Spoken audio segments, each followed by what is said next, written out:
চলো না, আমরা বিয়ে করে ফেলি। কি আবাল তাবাল বলো? যা সত্যি তাই বলছি। চলো, পালিয়ে যাই। আরে, আমি বেকার, আর পালিয়ে গেলে তোমাকে খাওয়াবো কি? তুমি যা খাবে তার অর্ধেক আমাকে দিবে, বাকিটা তুমি খাবে। সরি, আমি পারবো না। কেন পারবে না? এই মাসে আমাকে আংটি পরাতে আসবে। কয়েকদিন পর বিয়ে। তো বিয়ে করে ফেলো। তুমি সুখে থাকলে আমিও সুখী। আমার এই অনিশ্চিত ভবিষ্যতের সাথে তোমাকে জড়াতে পারবো না। আমি কিছু জানি না, আমাকে বিয়ে করবা এটাই জানি। সরি, আমি পারবো না। যদি না পারো তাহলে আমাকে আর পড়াতে আইসো না। কেন? আমি তোমার কাছে আর পড়বো না, তুমিও আর আইসো না। আচ্ছা। তারপর আর কতক্ষণ পড়ালাম। পড়ানো শেষ করে বাসা থেকে বের হয়ে আসলাম। শেষবারের মতো বাসাটাকে দেখে নিলাম। আর হয়তো আসা হবে না। ছেড়ে দিতে হবে এই ব্যস্ত শহরটাকে। আমাদের মতো গরিবদের এই শহরে থাকাটা মানায় না। আর এই মধ্য মাসে টিউশনি পাওয়াটা সম্ভব না। এতক্ষণ আমার আর মিমের মধ্যে কথা হচ্ছিল। মিম আমার গার্লফ্রেন্ড, বড়লোক বাবার আদরের দুলালি। ওর বাবা ওর বিয়ে ঠিক করেছে। এখন মিম আমার সাথে পালাতে চায়। মেয়েটা হয়তো অনেক ভালোবাসে। আর আমারই বা কি করার আছে? যেখানে একবেলা নিজেই খেতে পারি না, ওকে খাওয়াবো কি?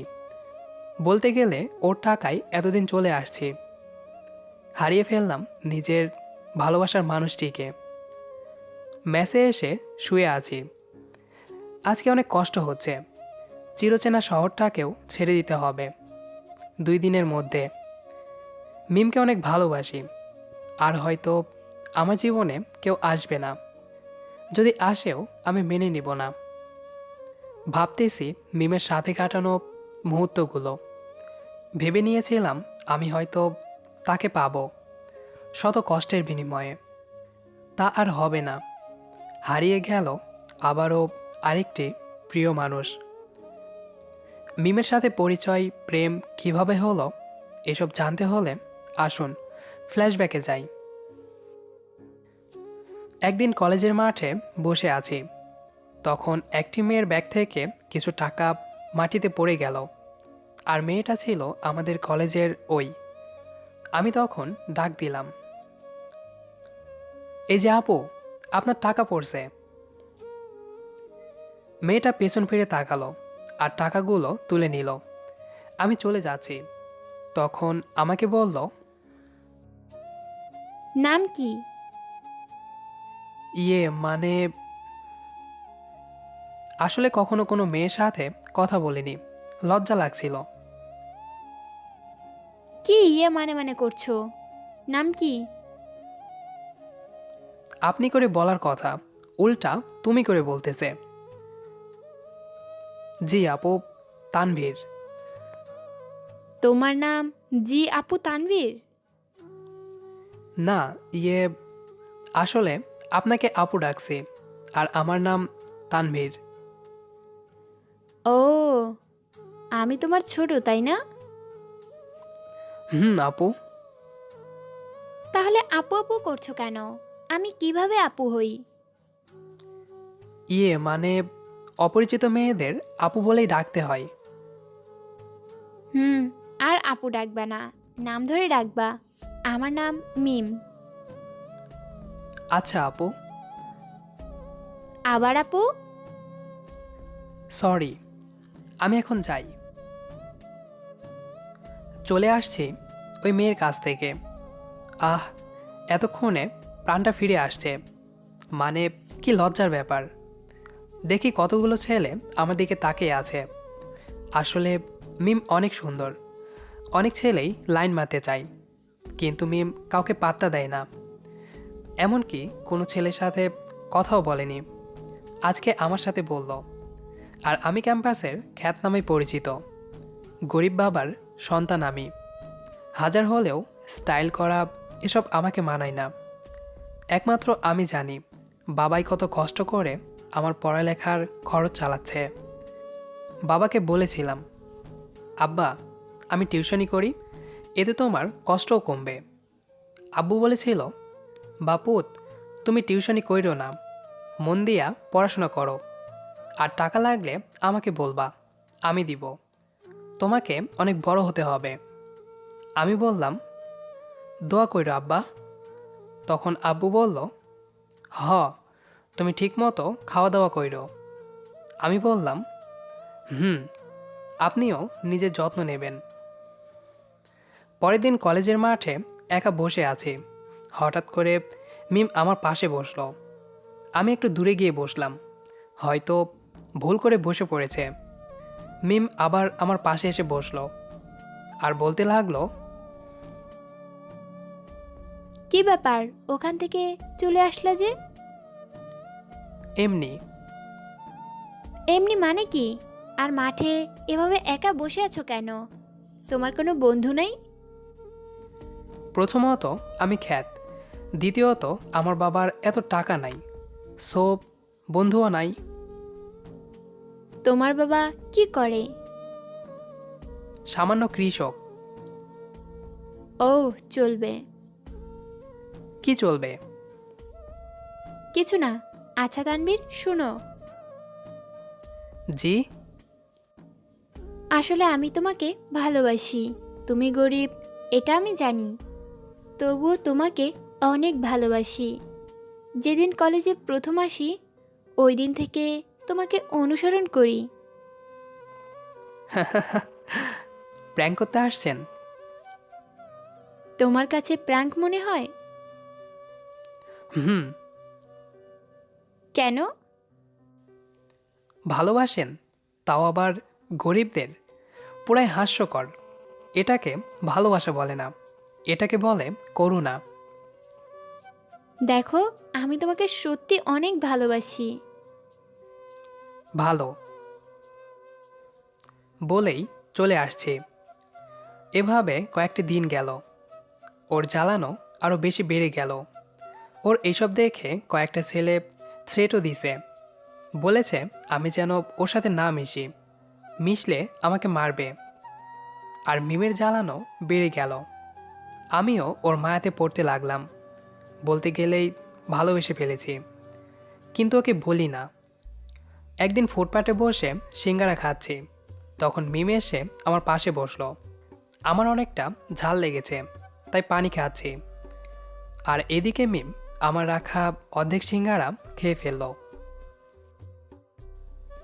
এটা কি হলো? কই, কি হলো? তুমি আমার সিঙ্গারা খাইলা কেন? অনেক ক্ষুধা লাগছে তাই। তো ভালোটা খাইতা, আমি যেটা খাইছি ওটা কেন খাইছো?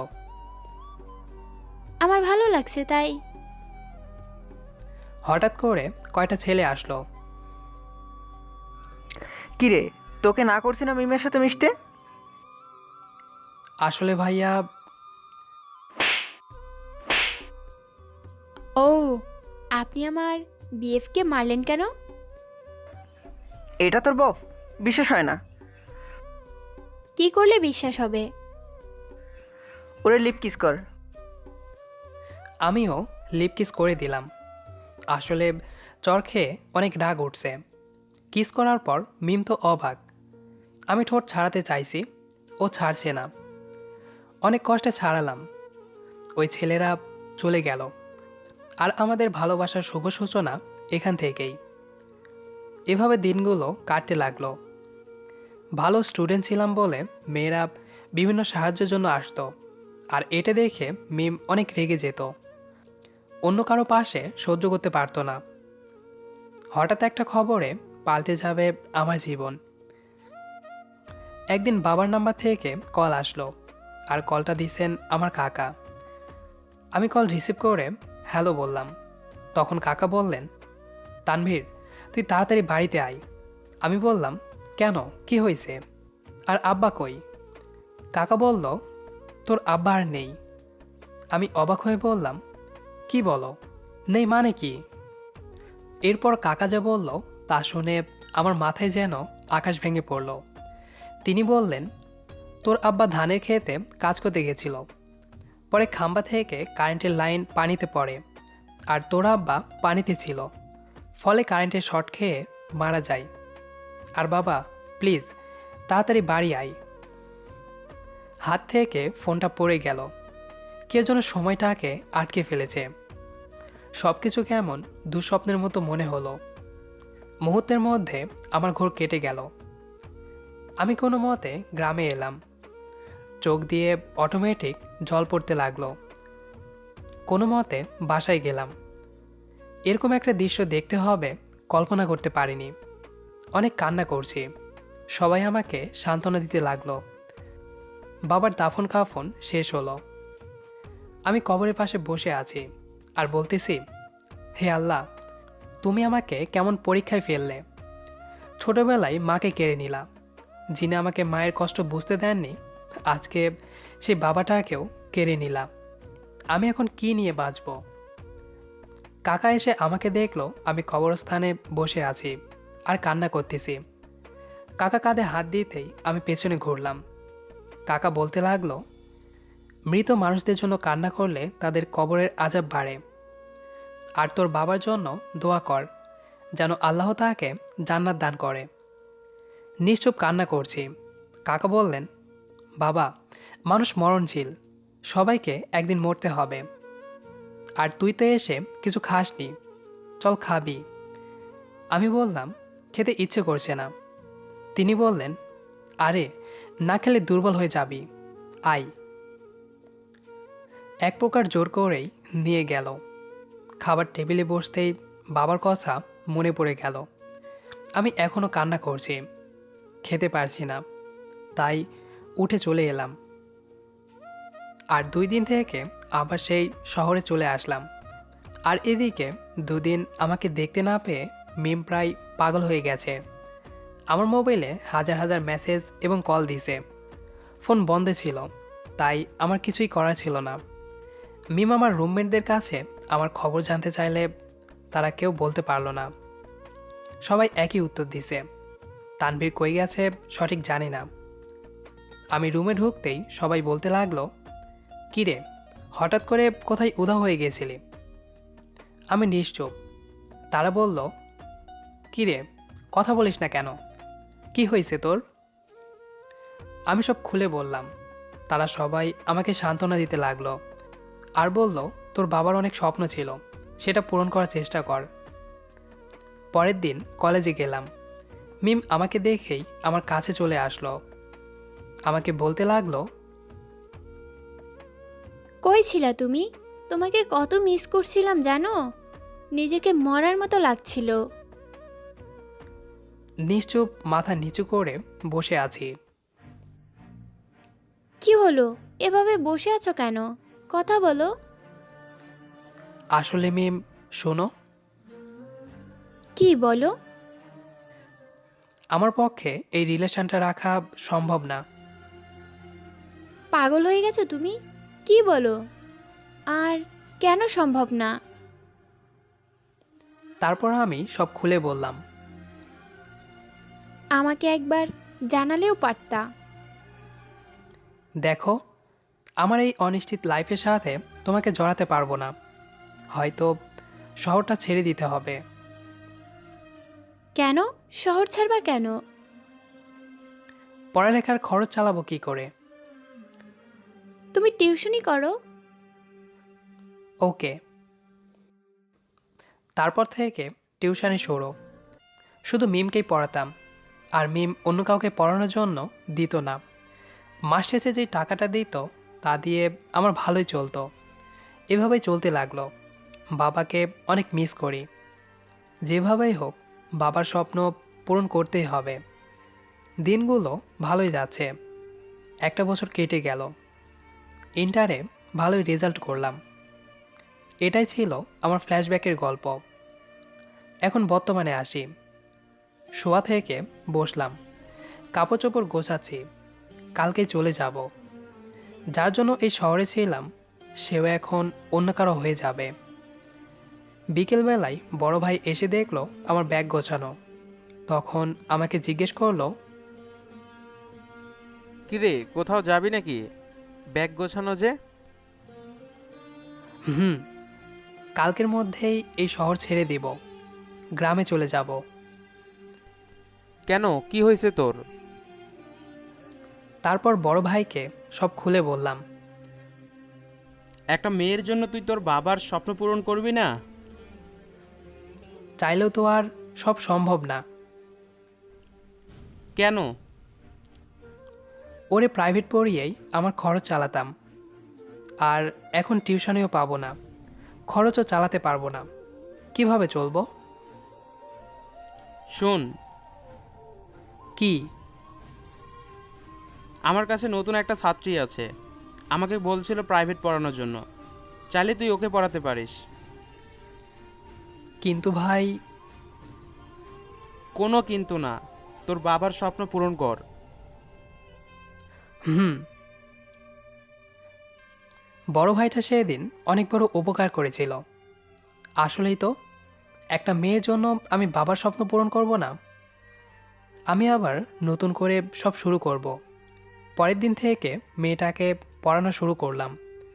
আগে পড়াতাম প্রিয় মানুষটাকে, এখন পড়ানো লাগবে অন্য কাউকে। 15টা দিন কেটে গেল। এর মাঝে মিমকে অনেক মিস করতাম। হয়তো এতদিনে মিম অন্য কারো হয়ে গেছে। পরের দিন টিউশনিতে যাব, এমন সময় মিম আমাকে কল দিল।